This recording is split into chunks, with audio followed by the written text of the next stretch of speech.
भाजी अंदर चार सामान चोरी हो जाने अगले दिन मत्थे ते लिखा के चोर नहीं गा कह रही हां ते बाहर गल्लां सारियां दे जवाब है सोच समझ के बोलना भरा के नहीं मैं बंद कह रही हूं कि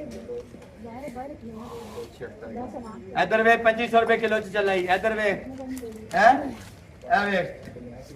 बोराली मशीन डेकोरेशन इधर वे गुलदान सोना टोली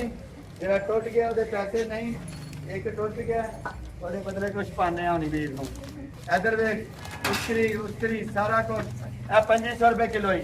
2500 ਰੁਪਏ ਕਿਲੋ जो रेट दे रहे हैं वही रेट ला रहे हैं इधर वे इधर वे इधर वे इधर वे इधर वे ले ਉਹਦੇ ਬਦਲੇ ਇੱਕ ਨਵਾਂ हो गया ए आया ਉਹਦੇ ਬਦਲੇ देने लगा हूं चीटिंग नहीं करनी एंजल